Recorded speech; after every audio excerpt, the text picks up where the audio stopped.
Olá, amigos da comunidade cefetiana. Meu nome é Guilherme Lentz e eu estou aqui para conversar hoje um pouquinho sobre meu livro Horário Livre. Bem, meu nome é Guilherme Lentz, eu sou professor do Deutec, nosso departamento de linguagem e tecnologia. Atuo como professor de língua portuguesa, de literatura, de linguagens, tanto para o ensino médio quanto para a graduação de letras. Trabalho também no projeto do Cefet, junto do que une o Deutec e a Secretaria de Relações Internacionais, que é o curso de português como língua estrangeira, e estou envolvida aí na rotina da nossa instituição com muita alegria. E esse livro, Horário Livre, ele é nomeado em honra a algo que é muito da vivência do professor, que é o horário livre. Normalmente, quando acontece assim de a gente lecionar um horário, não lecionar o segundo horário e voltar para o terceiro, esse horário intermediário a gente costuma chamar de janela ou de horário livre.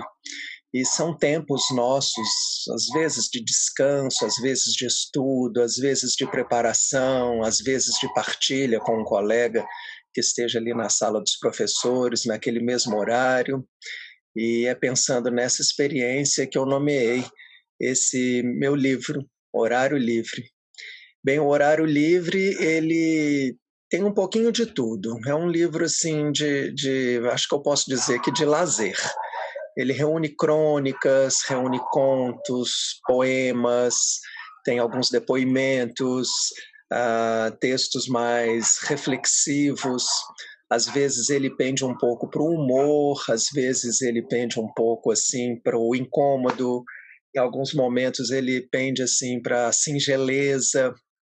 Então ele caminha assim pela forma como ele foi construído e como ele nasceu, que eu vou contar, pela forma como ele foi feito, ele caminha por essa diversidade de temas e essa diversidade de gêneros, melhor dizendo, e caminha por vários temas que são do meu interesse na vida, como a educação, obviamente, que é um tema muito presente aqui no livro, o que eu chamo de urbanidade, que é o nosso jeito de viver na cidade, né? Nossa convivência com os vizinhos, com o trânsito, com as edificações. Ele trata muito também sobre os Beatles, que são uma grande paixão minha na vida, então há textos aqui que abordam esse assunto. Trata de temas assim do coração, como brinquedos, que são um hobby meu, memórias de infância, a amizade, e um pouco até sobre atividade física, que é algo que eu, um preguiçoso histórico, nunca imaginei que fosse entrar na minha vida, mas acabou que a gente precisa cuidar um pouco disso. Então, há textos aqui também refletindo sobre essa vivência. Então, são assuntos assim diversificados do dia a dia e sobre os quais eu escrevi de formas diversas e reuni nesse livro, que foi muito feito assim em família.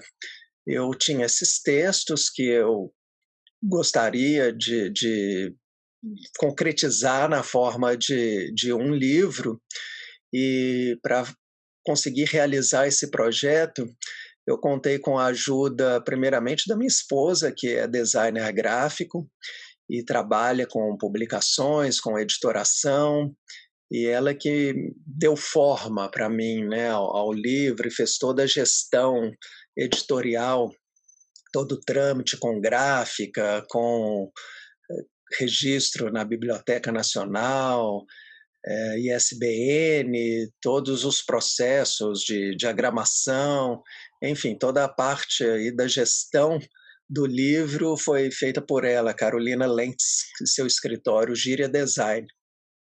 Para fazer para textos, quis chamar a ajuda de pessoas também que estivessem próximas e que de alguma forma fizessem parte do livro também, ou das histórias por trás do livro.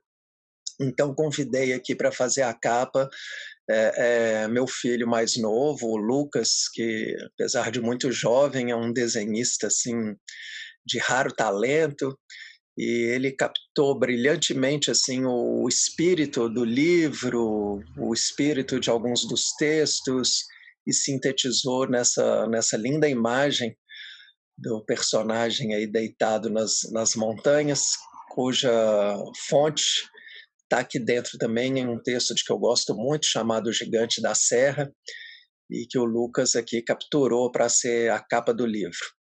Depois, para escrever o prefácio, eu chamei meu menino mais velho, também um jovem muito precoce, muito talentoso, o Gabriel.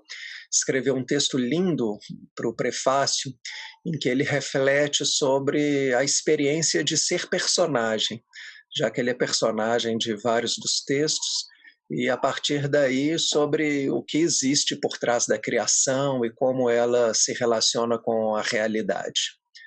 Convidei para escrever aqui atrás, na contracapa, algumas pessoas também de minha referência, assim, tanto pessoal quanto intelectual e profissional, que são a professora Denise Pedron, da UFMG, trabalha com teatro, minha prima Maria Regina Mendes, que é psicóloga, uma pessoa com cujas opiniões sempre contei bastante, e o professor Luiz Henrique Garcia, do curso de Museologia da UFMG, não só um velho amigo, mas um intelectual e um leitor que eu prezo muito, e eles me deram o prazer de ter essa participação aqui na contracapa do livro.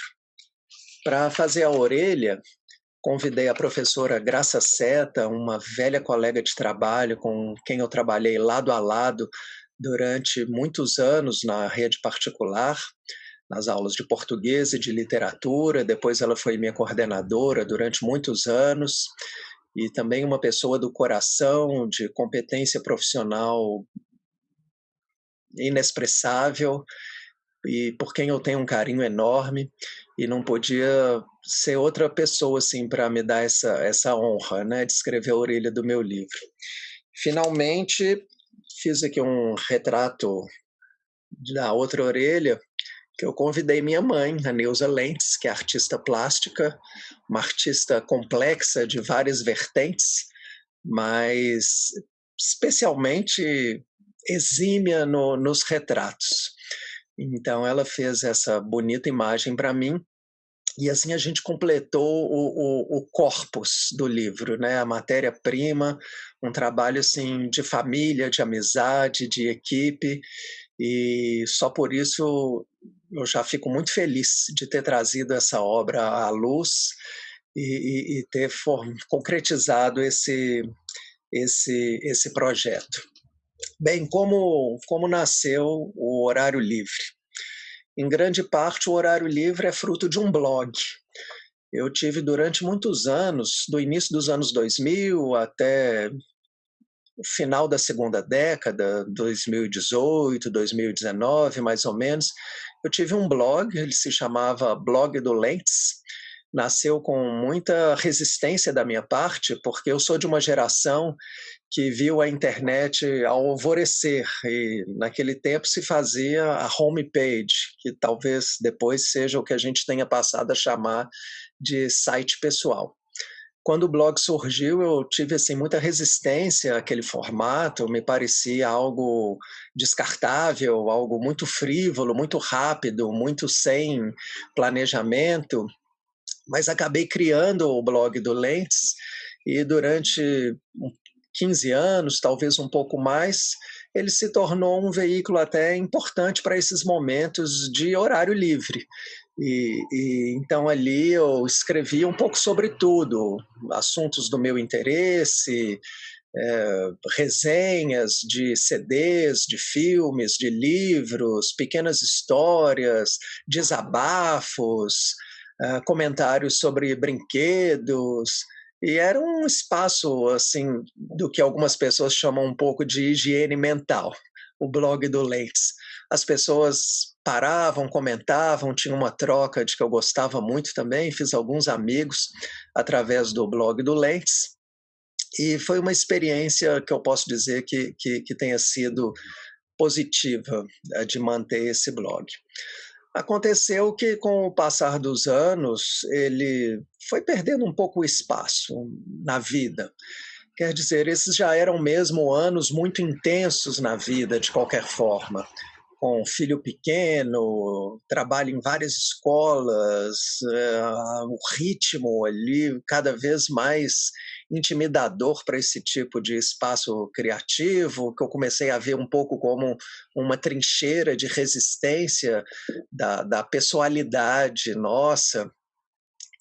Mas uma hora as coisas foram parando de funcionar, o blog foi ficando meio abandonado, e eu comecei a ter esse desejo, ou essa ideia de se não estaria na hora de encerrar esse processo, e como faria isso. Me ocorreu a ideia de talvez fazer dar ao blog um encerramento digno na forma de um livro. E comecei a pensar, isso já vem de alguns anos, se alguns daqueles textos que estariam ali no blog poderiam existir como livro, né, porque é claro que são textualidades diferentes, a do blog e a do livro, e fiquei com essa ideia na cabeça durante algum tempo. Aconteceu que, em 2018, 2019, o provedor que hospedava o blog, sem prévio aviso, cancelou seus blogs. Então eu tive a surpresa um dia de descobrir que meu blog não existia mais. E isso me deixou assim muito indignado, né, de pensar, puxa vida, como que toda uma produção que afinal de contas me acompanhou aí durante 15 anos pode simplesmente se perder. Então entrei em contato com a empresa, eles a princípio pediram desculpas, sentimos muito, mas está perdido, e eu decidi que aquilo era inaceitável.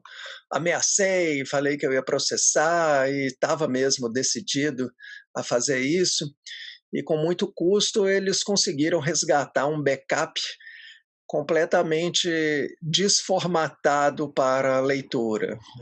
Havia ali uma infinidade de códigos de programação, de HTML, uma porção de comandos que o navegador não lia, nenhum programa lia. Quando eu abri o arquivo que eles me enviaram, era aquela loucura, e eu desisti de vez, deixei aquela ideia de lado durante um tempo, e aconteceu que em um dia de paciência, eu fui examinar aquele documento e descobri que nos interstícios daqueles códigos de programação estavam os meus textos. E dei início então a um processo de limpeza daquele arquivo, eliminando os códigos de programação, até conseguir retornar a algo ali que se assemelhava aos meus textos publicados. E daí eu pensei, acho que aqui eu vou poder trabalhar, né, nesses textos e quem sabe fazer daqui um livro. Iniciei um processo de seleção daquele material, de leitura, e quando em 2020 nós, infelizmente, fomos surpreendidos com essa tristeza da pandemia, e nós todos nos vimos trancados em casa, eu me pus esse objetivo de dar forma àquele material. Então peguei cada um daqueles textos que eu havia selecionado e iniciei o processo propriamente de construção do livro. Esse processo demorou alguns meses, foi muito mais difícil do que eu esperava. De fato, aqueles textos que existiam no blog, para eles poderem existir como livro, eles exigiram um trabalho muito profundo, que foi muito mais do que uma simples revisão, uma correção de um erro ortográfico, havia aspectos infinitos do texto, desde a seleção de vocabulário, até a estruturação de frases, o linguajar, a impressão que o texto dava no blog não era a mesma que ele dava na forma de livro, os próprios referenciais que a gente usa em um blog, porque o blog é um texto que tem data, que tem assinatura, então é bobagem, aparentemente, mas a gente escreve coisas como hoje eu fui em tal lugar, e quando você lê isso em um livro, hoje quando? A palavra não é mais clara. Então houve uma série de retextualizações que eu precisei de fazer, muitos assuntos que no calor do momento eu havia escrito no blog, que de fato eram um lugar um pouco de rompantes, que no livro já não ficavam tão bem. Então, houve todo um trabalho aí, muito carinhoso, na verdade, que eu me dispus a fazer com esses textos, e foi assim que, pouco a pouco, ao longo aí de muitos meses, o horário livre tomou forma. Quando era ali para ainda nos primeiros meses do ano, a pandemia começando, eu me pus esse objetivo de no dia 15 de outubro, que era o dia dos professores, e estar com o livro pronto e poder lançá-lo para o dia dos professores. Naquela época, claro, a gente imaginava que a essa altura a pandemia já teria passado, a situação estaria normalizada, e meu desejo era fazer do lançamento do livro uma festa de reencontro com os colegas e com as pessoas que trabalham por essa causa tão bonita, tão importante para todos nós, que é a causa da educação e que está tão presente aqui no livro. Infelizmente, isso não pôde acontecer, o livro acabou sendo lançado aí virtualmente, mas foi um processo agradável também, enriquecedor, de partilha, de amizade, e eu fico muito feliz por ter podido trazer esse projeto adiante. Em termos assim do mérito do livro, isso é algo que me ocupou e tem me ocupado muito, assim, porque quando a gente escreve e publica, por um lado, isso representa a realização de um projeto, uma satisfação pessoal, um senso de contribuição. Por outro lado, essa é uma situação assim de muita exposição. A gente realmente se coloca ali ao julgamento do outro, e isso faz parte da leitura, né? E eu mesmo, como leitor, me pergunto muito sobre os méritos do meu livro. Quer dizer, eu tenho sido professor a minha vida inteira, esse é o meu primeiro livro, publiquei um textinho aqui e ali, a vida inteira eu escutei as pessoas dizendo: ah, você escreve bem, e coisas assim, mas daí a publicar um livro há um grande passo, né? Eu acho assim, o processo da escrita realmente foi muito zeloso.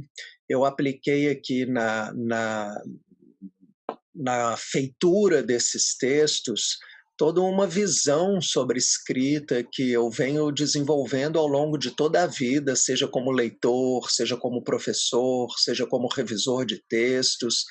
Então, cada frase aqui realmente foi pensada. Acho que não tem um trecho do livro, uma frase que não tenha sido merecedora de uma reflexão específica.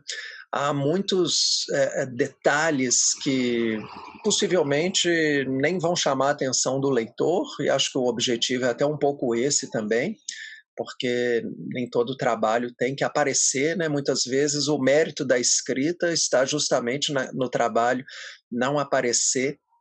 Então foi uma escrita assim muito cuidada. Eu me cobro um pouco porque às vezes eu penso se o tipo de texto não é algo simplório, não é fácil demais.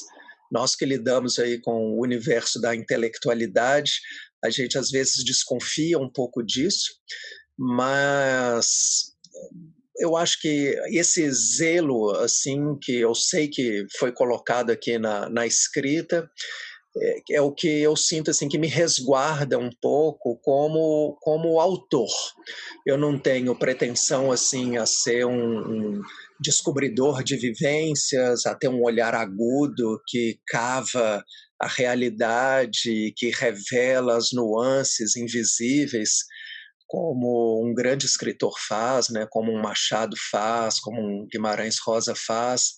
Eu não tenho essa ambição naturalmente, mas eu me vejo assim como uma pessoa mediana na vida, com a vivência que qualquer pessoa normal, que é o que a gente é mesmo, a vivência que qualquer pessoa normal tem, e fica um pouco aquele sonho de, existindo em uma realidade mediana, poder escapar de uma mediocridade assim mesmo. Eu acho que isso é algo que a criação nos proporciona.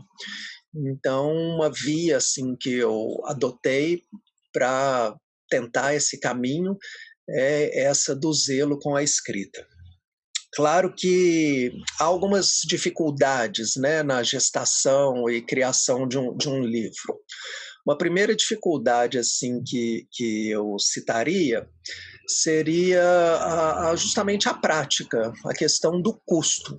O Horário Livre é uma edição independente, é a Carol Lentz, né, através do Gíria, é minha editora, então nós fizemos isso muito em família, como eu disse, e arcamos com todos os custos, contando mesmo com o apoio dos amigos, com a venda do livro, para conseguir bancar essa parte.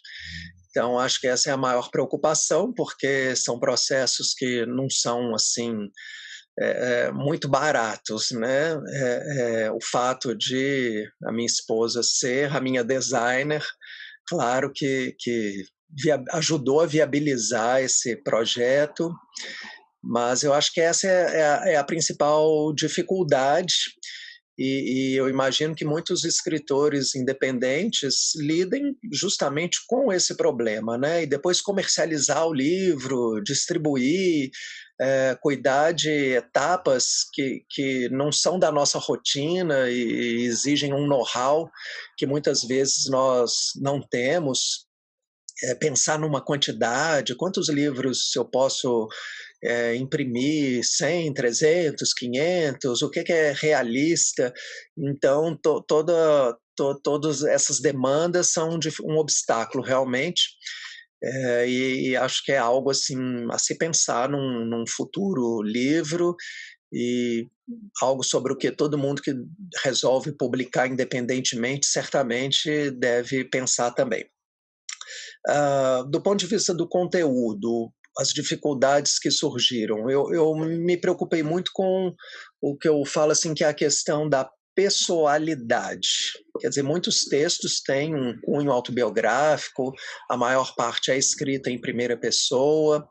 Já no tempo do blog, eu tinha um colega que era leitor do meu blog, e ele às vezes me alertava: olha, seu blog está muito confessional, você está dizendo coisas muito pessoais. Então, esse tema eu sou sensível a ele me toca, tanto por todas as questões envolvidas na nossa autoexposição. Hoje em dia se discute muito isso, né, da exposição nas redes sociais, mas quando eu comecei o blog, lá atrás, no início dos anos 2000, esse era um tema muito pouco comentado, né, sobre os perigos diversos, em diversos níveis que estão envolvidos nesse tema. E eu tinha uma preocupação natural minha de não citar uma pessoa, não expor alguém que fosse personagem de um texto. Mesmo assim, esse tema me preocupou muito. Então, foi um filtro aí muito forte que eu usei na criação do livro. Talvez eu tenha deixado de fora do livro alguns 4 ou 5 textos de que eu gostava muito, mas que eu comecei a achar que estavam talvez pessoais demais para uma publicação. penso aqui em um texto em especial que se chamava, a gente nem chegou a fechar o título, né, mas ele existia com o nome O Professor de Redação, que falava da minha experiência como um professor iniciante, como que eu me desenvolvi como professor. É um texto que eu gostaria de publicar, ele trata assim de vivências que eu acho que podem ser relevantes até para outras pessoas, para outros jovens professores e até para professores experientes, mas que fazia menção a episódios e a pessoas que estão por aí e eu me senti desconfortável, né, tratando daquele assunto assim em público, então é um texto que ficou de fora aqui do livro. É, é, então, esse tema é muito presente. E, ao mesmo tempo, eu acho que o autor, a pessoa que se dispõe a escrever, por outro lado, ela precisa estar disposta a se atirar um pouco também a essa exposição. Claro que a gente não vai conseguir criar trancado na nossa concha. Quem se dispõe a produzir, seja um livro, seja uma canção, seja um filme, um quadro, essa pessoa precisa estar um pouco disposta a se mostrar também. Eu penso sempre em um palestrante a que eu assisti certa vez, e ele dizia sobre o teatro, e dizia que o ator deve estar disposto a se desnudar não para o público, mas em público. Então, achar o ponto desse desnudamento e de uma ética da intimidade também é algo que é muito difícil. E eu continuo com o livro publicado com medo de alguém achar o texto é narcisista, o texto é intimista demais, enfim, algo dessa ordem do pessoal, mas ao mesmo tempo ciente de que para escrever eu preciso ter essa abertura e preciso confiar um pouco também no poder das vivências ecoarem nos leitores e fazerem sentido fora do âmbito individual também. Porque a escrita ela tem muito disso, né? Algo que eu comento muito nas minhas aulas de literatura. A escrita ela faz esse casamento do particular com o universal. Ela trata às vezes de uma pessoalidade, mas é uma pessoalidade que muitas vezes reverbera na universalidade também. Uma outra dificuldade é, tem a ver assim com um medo de que os textos não tenham densidade suficiente. Como eu disse, esses textos nasceram de um blog e ali tinha de tudo realmente, né? Alguns textos eram por lazer, outros textos eram por desabafo. E eu tenho medo, não é texto teórico, certamente não é literatura canônica nos momentos de literatura, e por eu ser professor, eu tenho esse medo também de que exista uma expectativa de que sejam textos de uma densidade teórica, de uma linguagem mais rebuscada, talvez, e realmente não foi a isso que eu me propus. Fico muito inseguro de como isso vai ser recebido pelos leitores, né? Porque o que eu tentei aqui foi uma escrita que fosse leve, porque eu acredito nisso como escrita, eu sempre defendo a ideia do texto como uma espécie de sala de visita, onde a gente abre a porta e chega o leitor, que é o nosso visitante, e a gente realmente toma o leitor pela mão e faz com que ele se sinta acolhido naquele espaço. Eu queria muito isso, né, que o leitor chegasse aqui e sentisse não essa dificuldade com a leitura, talvez algum outro tipo de tropeço, com uma ideia que foi colocada, com um tema que foi colocado, mas que ele se sentisse acolhido aqui dentro do livro. Então, fico com essa preocupação. Honestamente, assim, tentando ler meu livro como leitor, Quando eu repasso as páginas, me degladiando com essa questão, eu penso: "Não, esse texto aqui tá bom, ele trata de um assunto que é importante, que levanta questões, eu acho que há riqueza aqui, sem dúvida nenhuma". Mas há alguns textos questões que em algum momento já me chamaram a atenção e que em outros momentos, eh eh, para outras pessoas talvez não chamem. Por exemplo, existe um texto aqui que fala sobre o ato de receber um presente. É um assunto, assim, bem cotidiano, né, mas que por algum motivo já atraiu meu interesse e eu acabei escrevendo um textinho sobre isso, mas que é, na verdade, um texto sobre a capacidade das pessoas, se abrirem a propostas novas, e eu falo um pouco sobre isso, né, sobre como quem recebe um presente precisa fazer também dessa recepção um gesto de abertura. Mas é um tema, assim, que à primeira vista para alguns pode parecer superficial, não sei, então fico o tempo inteiro com esse tema. Eh, Há textos, assim, sobre a rotina escolar, talvez a pessoa que não seja professora não veja o sentido naquilo ali, ou talvez o contrário, pode ser justamente que por ela não ser professora, ela veja valor naquilo ali, né. "Puxa, eu nunca pensaria nisso se eu não tivesse lido esse texto, porque isso não é da minha vivência". Ou o próprio professor, né, às vezes nunca parou para pensar naquilo que ele faz cotidianamente. Então eu tenho a esperança, assim, na riqueza das vivências nossas, da vida mesmo, e que elas possam reverberar. E minha alternativa para lidar com esse medo de que alguns possam ver o texto como leve demais, ou frívolo demais, ou suave demais, minha esperança é justamente estar justamente na confiança que eu acho que devemos atribuir ao leitor. Acho que é uma parte aí da produção, da escrita também, e inescapável, e mesmo que fosse escapável, não seria desejável que fizéssemos isso, porque é claro que a publicação é um gesto de entrega também, ali do outro lado da conversa está o leitor, e a gente deve a ele